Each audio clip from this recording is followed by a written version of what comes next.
The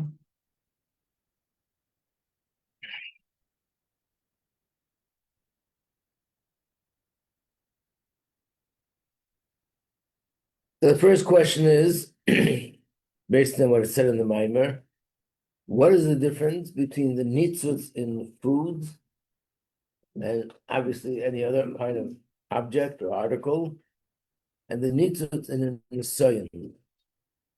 I'm not talking about the second question, which is how do we elevate it, but what is the difference in itself? The ones in the soyan are higher, from a higher source. Okay. That's not what I meant with the question, but that's the correct answer. Yeah, the spark in the soyan is higher than the spark in food. What else is the difference?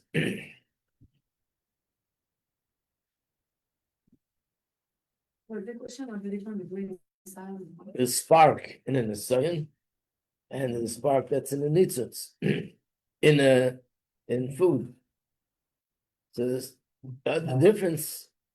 The other difference is, in other words, what we're going to explain as an answer to question one leads into the answer to question two. That food or other objects, it has a substance to it. And therefore, we truly have to engage with it in order to elevate the substance. And the sign is something that does not have any substance. It's just something that is made for us to perceive as if it's real, to perceive as if it really could stop me from doing what I need to do. And therefore, the way to elevate it is not by engaging with it, but by disengaging, by dismissing, and by distracting myself from it, and just doing what I need to do. So one or two really goes together. And that's the main point of this chapter. The main point of this chapter is to explain the difference between how to elevate the spark in food or objects, how to elevate the spark in a nisayon. So if a person has food sitting on his plate and he wants to elevate it, can't be by distracting, not eating, and not looking at it.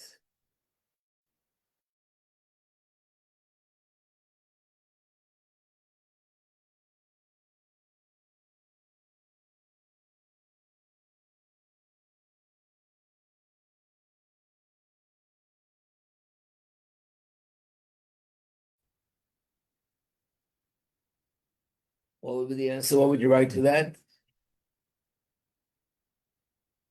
The love holds the energy of Hashem. Right. Just like a keli, a vessel means it's a container. It contains something in it.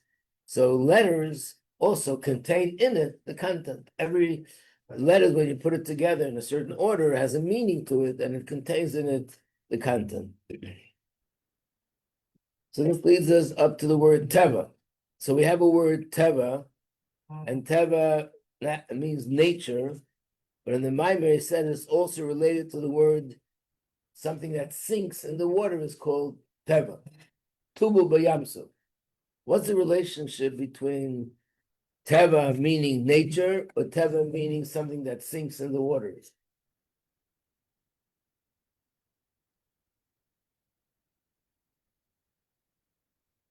Anyone?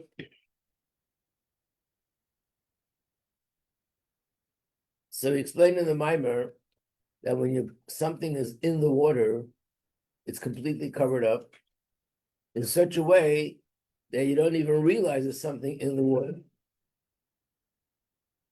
You know, there are treasures down under the water. There are so many different things that they're only discovering today, fish and plants and whatnot.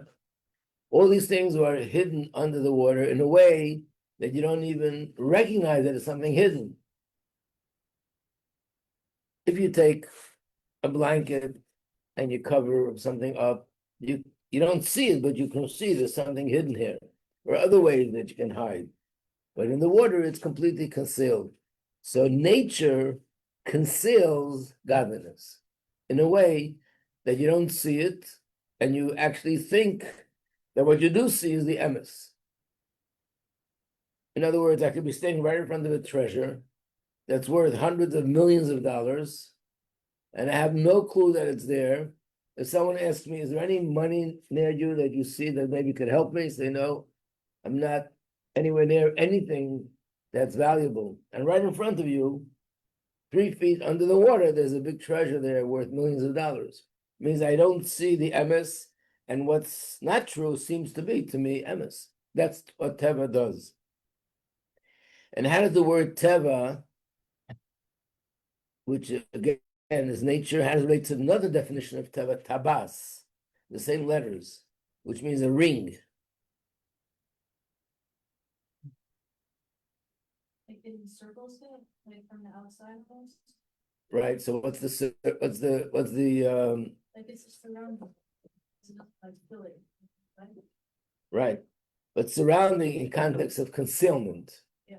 That it surrounds it. In other words, again, in the Mamar, it doesn't elaborate on the detail, but the general idea is that sometimes things are concealed, they're hidden in one way, but you look from another angle, you can see it. You see something like the example with the blanket, or other examples that it's hidden, but if you look from the other side, you can see it. A ring, we say it's the hidden, the concealment surrounds it from all sides. That no matter whichever way you look at it, you just don't see what's really inside, what's the pneumius.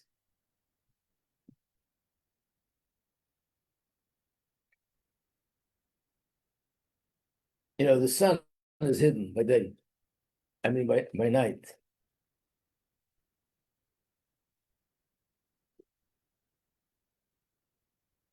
He once asked the philosopher, what's more important, the sun or the moon? They said, of course, the moon. Who needs the sun by day when there's sunlight shine, when the light is shining? So the sun is by day, you see it. At night, it's concealed. It's only concealed for us. There's another part of the world where it's revealed. It's the same sun. It's not two suns. But from this angle, you see it. From this angle, it's hidden. When we say tabas, that nature is like a ring, it means it hides Hashem's presence from all sides, that it's totally hidden, totally concealed, and people are totally convinced that whatever is happening is purely natural, and all because of nature. Number 5, how is this darkness of our gullus worse than the darkness of the previous gullusin, the previous times?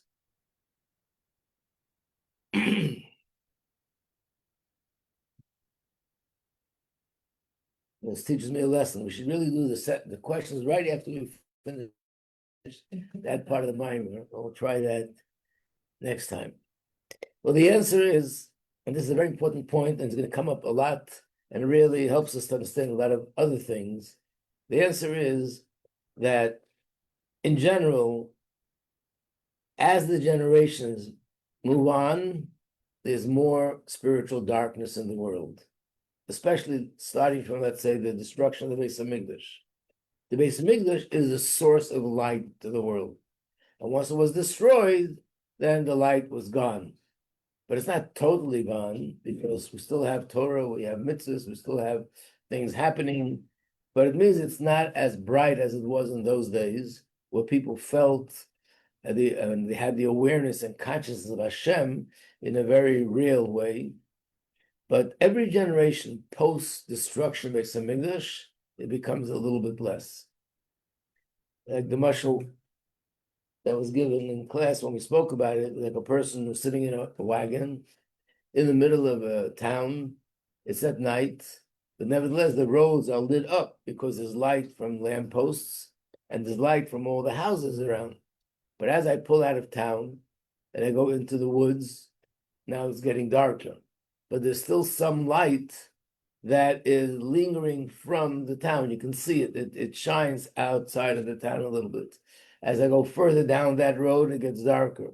And basically, every few yards that I move further out, it gets darker and darker. So every generation post-destruction of Beis Hamikdash gets darker and darker and darker. In what sense darker? We see a lot of interesting things that we have now they wouldn't have then. Darker in terms of Gili Elikus, in terms of godliness being revealed, in that sense, it gets darker. So therefore, in the early generations, even though they had tests, and they were very difficult tests, people were being persecuted, they went to exile, all sorts of things happened as we read in the history, But nevertheless, the awareness of Hashem, as we go back in earlier generations, was so much more real to them. They felt it, and therefore it was easier in some way to overcome their tests. The hardest test is in our generation, where Hashem's presence is concealed in a way which is unprecedented, because it's so many generations after the destruction of the Beis Hamikdash. And nevertheless, to be strong and overcome the test, that makes it so much harder.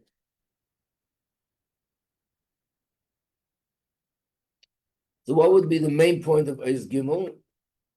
The main point of Ois Gimel is to bring out that nature conceals godliness.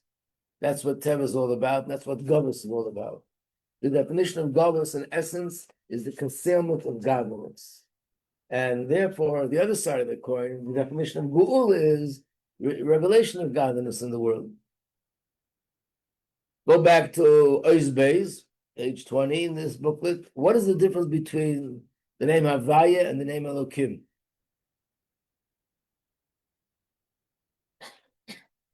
So generally speaking, Elokim is nature. That's why Elokim is B'gematria, Ha Teva. And Havaya is the name of Hashem, which is above nature. And what does that mean? Which is Hashem? His nature is above nature. It means not Hashem is. Havaya is Hashem manifesting his light in a miraculous way. And Elokim is Hashem manifesting his light in a natural way, in a way which it is sort of infiltrates nature, or it manifests in a way which looks like it's natural, and it's a pattern that sort of goes by itself. But it's all Hashem, and specifically the name Elokim. What does it mean that an Nisayon brings you to Shem Havaya?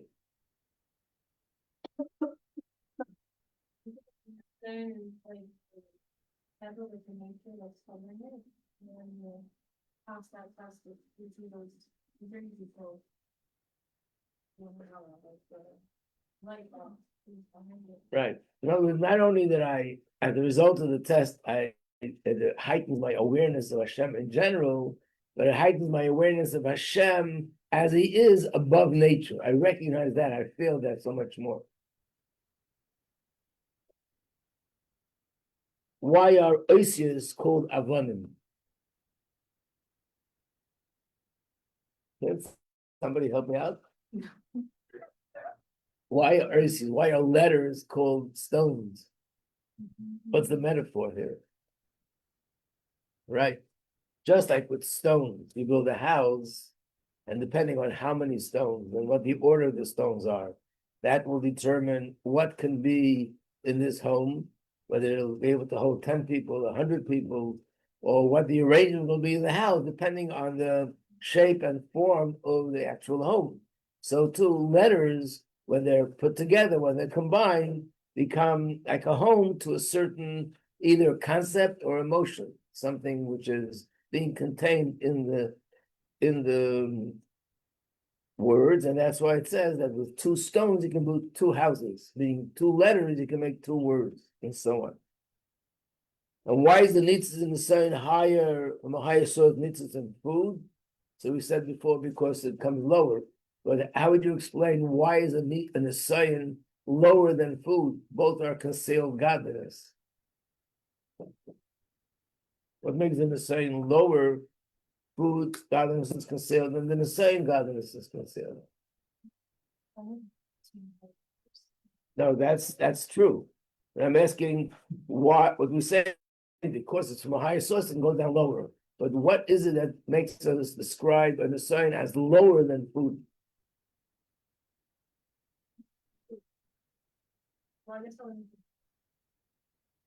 Yeah. Negative energy that's in the same versus in food, it's just like far, like It's beyond words. It's that light that's outside of the words. Right. But I think the way to put it, like briefly, would be that food, it's not concealed, it's concealed godliness, but it's not opposing or aggressively opposing godliness. A Nisayon is something which is aggressively opposing godliness. Remember, the Nisayon is only when a person is being attracted to something, a very strong attraction, a strong passion to do an Avera, or a strong passion to not do a mitzvah.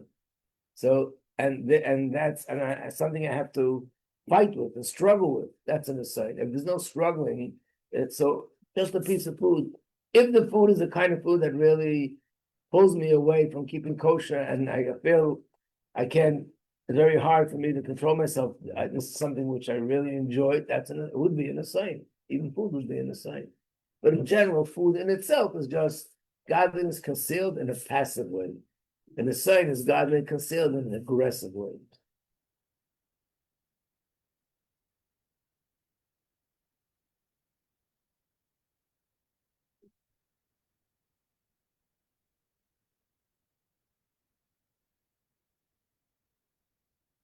Okay. I think we're ready to go to the next part. So the next part is a mimer from the Rebbe Rashab. And it's actually from a very famous mimer. The mimer is called V'Yodaita Maskal. I know it sounds interesting. Why would Maskal be the name of a mimer? But in Hasidic Maimar very often are identified by the year they were said and the place that they were said. In general, there are three Maimarim that Hasidim always considered of the Rebbe Rashab. These are like the pillars of all his Maimarim. One is the Unam, one is the Yodaita, and the third Maimar, Rabbanan and Hanukkah. But this Maimar, the Yodaita, has another thing about it, that it says that every Rebbe of Chabad, this is in Hayom Yom, had a certain mimer that they would say it and repeat it from every few years, and the purpose was with that mimer to purify the air in a spiritual way. So just like there are physical things that are air purifiers, this is a spiritual air purifier. So one of the maimarim of the Rebbe Rashab was the maimer of Yodaita Maskal that we're learning here, and the Alter Rebbe had a maimer called Hecholzu, the Mitzvah Rebbe had a different, every Rebbe had a mimer in his generation. This was the air purifier of their generation. So in the booklet, this is on page 7.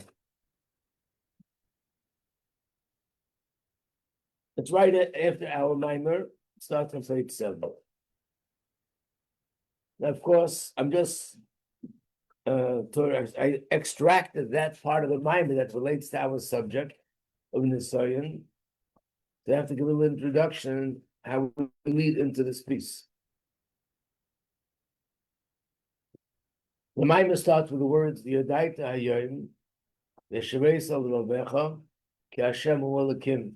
To know that Havai and Elokim are one, which we already learned in the previous Maimer, and in fact, it's in a lot of Maimarim, and in fact, it says in the Zohar that these words are, in a sense, they encompass and include everything in Torah, and definitely everything in Chassidus is sort of found in this pasuk. That Havai and Elokim are one, and there are hundreds, thousands of levels of understanding what that means.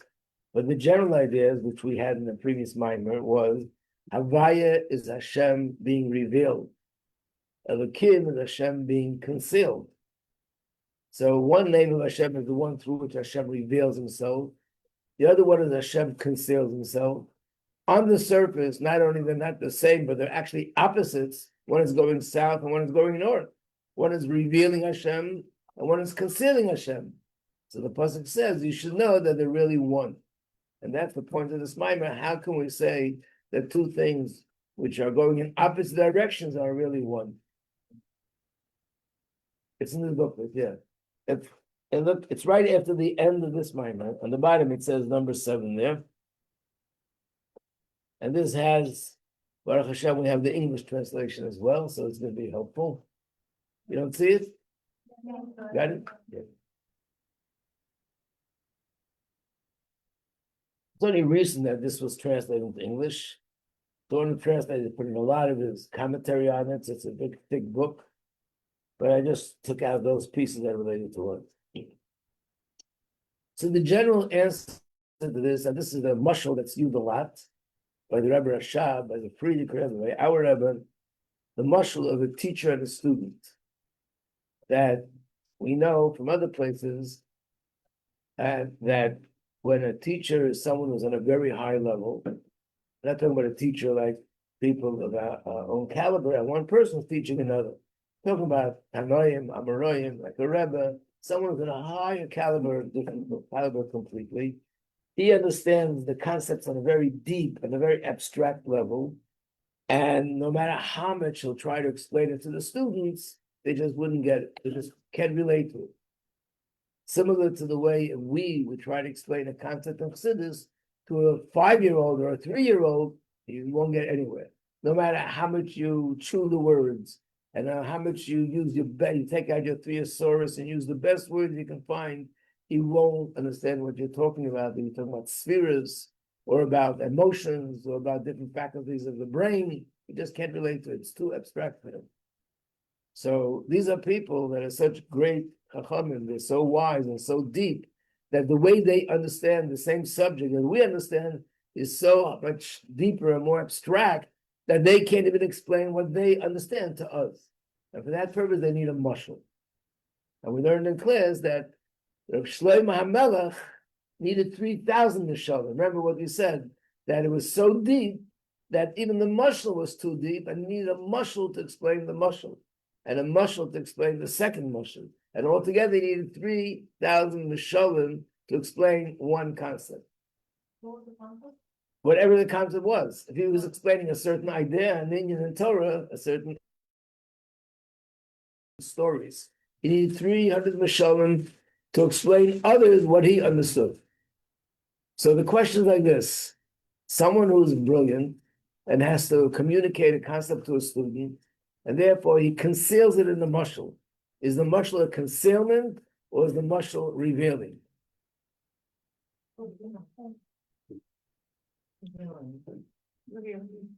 You know that when two Jews meet, one says Shalom Aleichem, one of the other ones say the opposite, Aleichem Shalom. Yeah. So one says revealing, one says concealing, one says both. I think we have 3 opinions. So the truth is, it is both. But I want to give a little introduction to this. A cute little story told about a young boy who was unfortunately not very smart, and his mother would have to guide him on every little thing, what to do, how to do, what to say, how to act. And one time they were out at a wedding, and he's standing there with his mouth hanging open, and his mother said, when are you going to learn how to act among people? He said, I don't know what to do. He said, you see, there are all the people walking over to each other and they're wishing each other mazel tov. So he said, how am I going to know that on my own? You go to a place, you see there's a crowd of people and there's a commotion, then you just to know, you walk over and you say mazel tov. Okay. Unfortunately, the next time he ventured out on his own was to a funeral. He saw a lot of people standing together, and he remembered what his mother told him. So walked over, mazel tov, mazel tov, mazel tov. Of course, everybody was very angry. They threw him out. Poor guy. So he asked his mother, what did I do wrong? I followed instructions. She says, don't you understand the difference? Is this a wedding? This is a funeral. How am I supposed to know? So the mother says that you see that the center attraction of 2 people standing, it's a wedding. If God forbid the person is laying down, it's a funeral. So here's what he's supposed to say for a funeral. He say the neshama should go straight to Gan Eden, to go straight to Hashem. So the next time he ventured out on his own was to visit somebody who was sick. Oh, my. Person's moaning and groaning. He walks over to him and says, the neshama should go straight to Hashem. Anyway, you can take the story and you can make a whole chain with it here. But the point is, the definition of a fool is a fool defines things by the way they appear on the outside. A chacham looks at the content. And you can have 2 things that look very similar on the outside, almost identical on the outside, but inside they're the opposite. So the same thing is here. On the outside, concealments look like concealments. But in the inside, the real definition, what really defines it is what its content is, what its purpose is.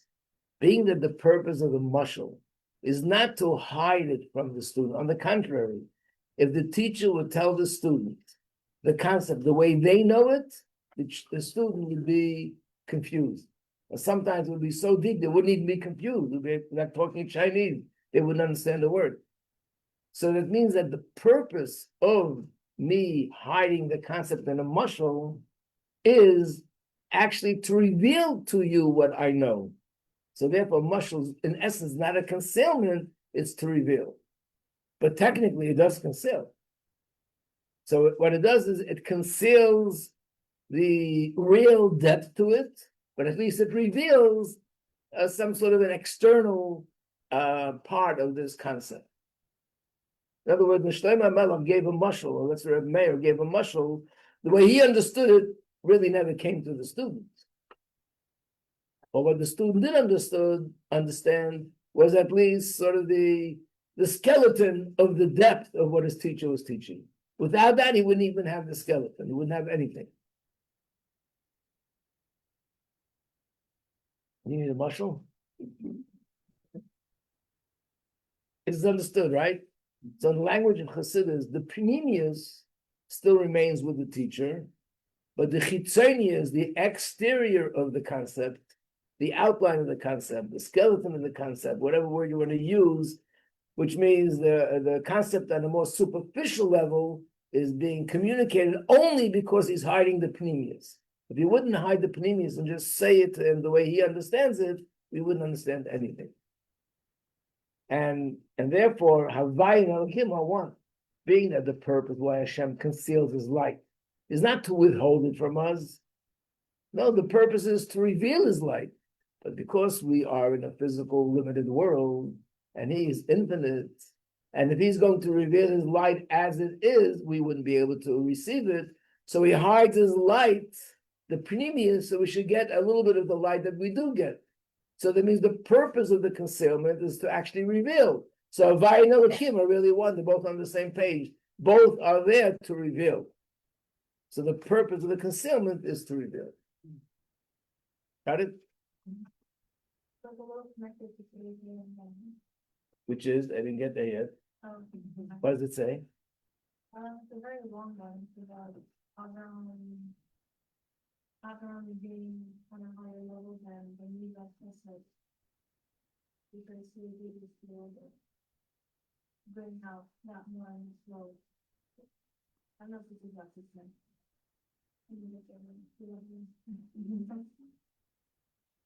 Well, basically it's saying that Midas HaChesed is so deep and so abstract, it can be brought into this world.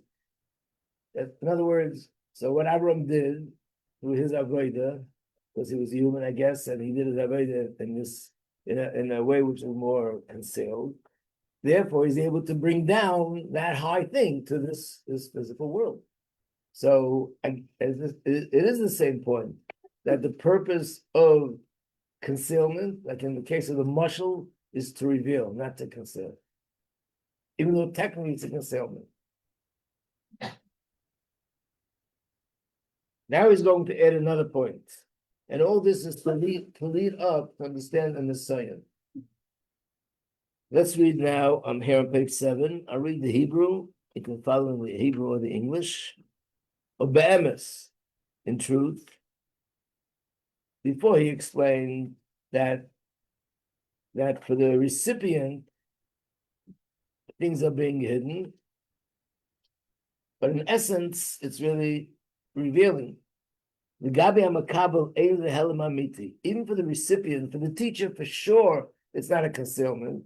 Because when the teacher gives a mushal, that's another thing he brings out. Okay, I guess I ran a little bit ahead of myself. The first point in the Mamar was that the reason why Havai and Elohim is one, forget, just for a moment, put aside what I just told you. What I just told you is in this paragraph here. I want to give an introduction that comes even before that.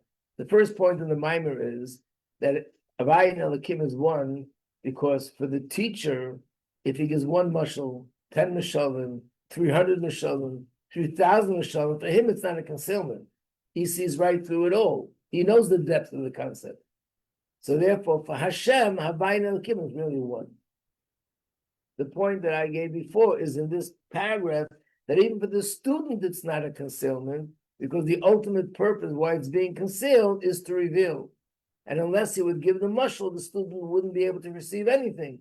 So it means it's not a concealment from the teacher's perspective, and it's not even a real concealment from the student's perspective. So let's see these words, what I just said, inside.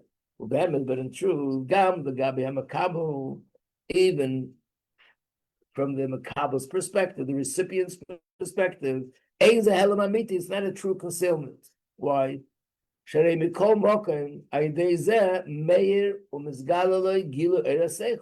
Because of this mashal, because of this concealment, that's what enables him to receive this concept. That's what allows the concept to be real to him. If not with the symptom that the teacher is mitzamtzem with logic, the seichel, if it wouldn't be concealing the seichel, he wouldn't understand it at all. If the mashpia would reveal to him all the depth, the way it is by the teacher, he would be totally confused and it totally be lost because he wouldn't understand it. By that symptom of Hester, so specifically through this concealment, that enables the light of logic to reach him and should be able to be communicated to him. In Cain, so not a true concealment. Got it? Yep. I guess I'm struggling with this notion of the teacher because if the teacher has this knowledge and can't give it over to the students because that teacher is limited by their own like vocabulary and way of articulation. But Hashem made us so we're not able to understand. So he's kind of forcing himself to be concealed, but the teacher just is completely limited. Right. So I don't understand why it works. Why it works by Hashem? Like Hashem isn't the same as this teacher because Hashem could give it to us straight up. Right. So when we say that Hashem's light can be given to us, he could do anything. Yeah. I think we once said this, maybe one of the first classes, whenever you're saying Chassidus, Hashem must do this in order for that to be Hashem must, all this doesn't mean, there's nothing that Hashem must do. It means as follows. It means Hashem created the world in a certain system, a certain context, which we know as nature. These laws of nature, they're here in the physical world, and there are certain laws and rules in Atzilus and Bria and Yetzirah. These are the 10 spheres. This is the DNA of the whole infrastructure of everything in creation. So when we say that an infinite light can be communicated to a finite recipient, means in this infrastructure, the way Hashem created the world, an infinite light can be communicated unless it goes through Tzimtzum. So the fact that Hashem could applies to everything and anything, and there's no more logic. There's no more, you can stop thinking and reasoning. All the reasoning and all the logic and all the explanation is always after there's already an infrastructure, and that infrastructure is one that we know. In context of that infrastructure, infinite can be communicated to finite unless it's concealed. Be'emes, now it goes on to say something deeper. Even the depth, the inner depth of the mashpia, according to what we said before, the inner depth is concealed, but the external depth, the external part of the concept is revealed. So really the purpose of the mashal is to reveal. But now we're saying something deeper. No, even the inner part of the concept, which we said before seems to be impossible to be communicated, that's also not being concealed. Why not? Because this can also shine to the student by the hashpah shemashpila. This is based on Mamar Azal, our sages say. Turn the page. The quoting Gemara, like Oyim Inish Adaita the Rabbi Ad Arboim Shnim. An individual cannot understand and not grasp the full dimension of his teacher's knowledge until 40 years later. What is this based on? In the Chumash, right before the Jews went into Eretz Yisrael, this is in the last parsha before we finish the Torah reading, where Moshe says to the Yidden, now that 40 years have passed, now you have the eyes to see and the ears to hear and the heart to understand everything that happened to you until now. So the Gemara says from this we can derive that after 40 years, one could fully appreciate and understand everything that his teacher taught him 40 years ago. Let's look inside. What does it mean? Understand his teacher's seichel. Now we can understand the real depth of what his teacher said. The Gemara says about Rabbi Meir, he was so deep that no one could understand the true depth of his understanding. Pirish Rashi, al etzem kavanase. Of course, he was a teacher, he taught Torah, and everyone understood what he was teaching, but they didn't really understand the way he understood it. So that means that Koyim Adaita, the Rabbi, when it says that after 40 years you could understand, what could you understand? Etzem Pnimius Kavanase, the real depth and the essence of what the teacher understood. The Inyan is Bor La'el. It was explained earlier in this Mamar. Hagam Shemashpila B'derech Ktsara. The Gemara says that a teacher should always teach students in a short way, not in a long way. So early in the Mamar it said, what does it mean in a short way? It means like not really telling him what you really know, what you really understand. So he explained, no, short way doesn't mean that it's a different concept. It means it's the same concept in a capsule. That's short.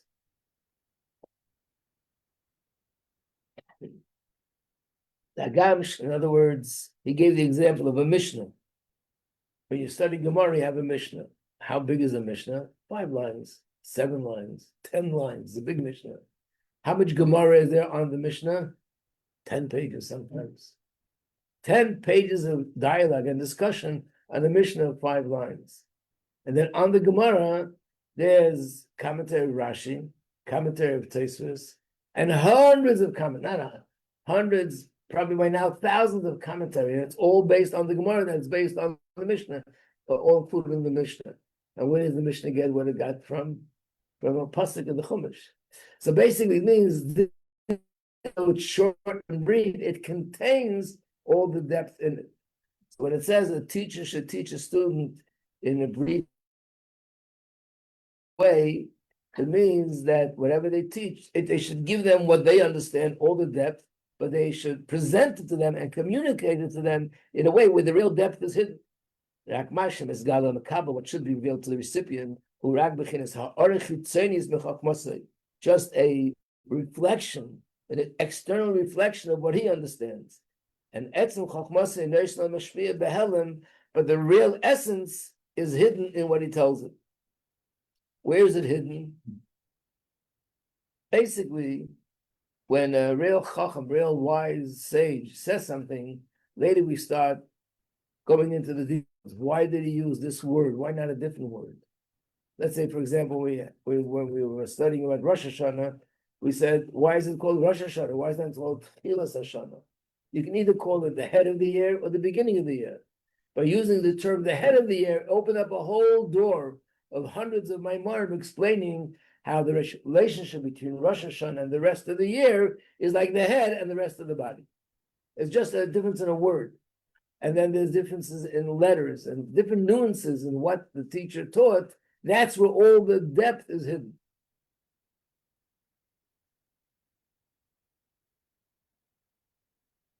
So that means it's already there in what the teacher gives over, but it's not there so open that you have to first get the general concept on something. You start delving into the details. Why did he choose this word? How come he said this before he said that?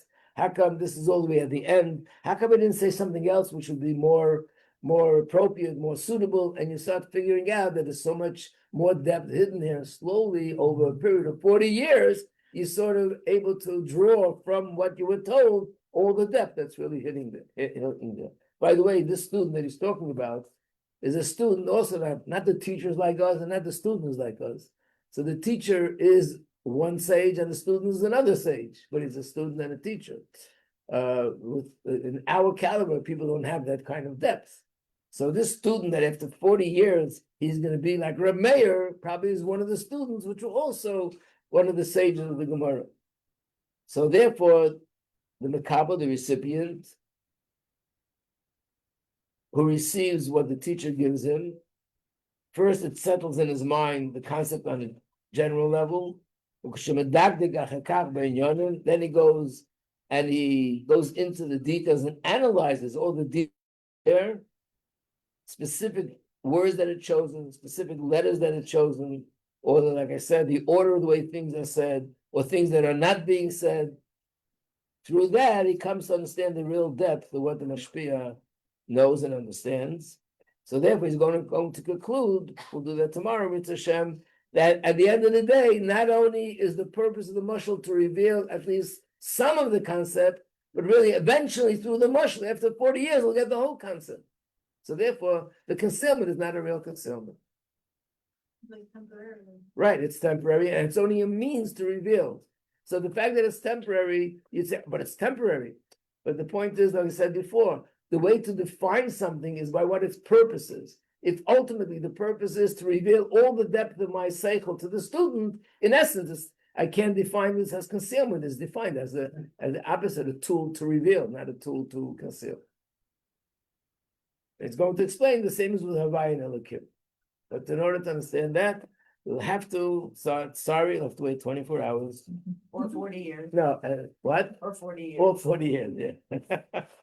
I'll have to wait 40 years. With Hashem to be continued, yeah.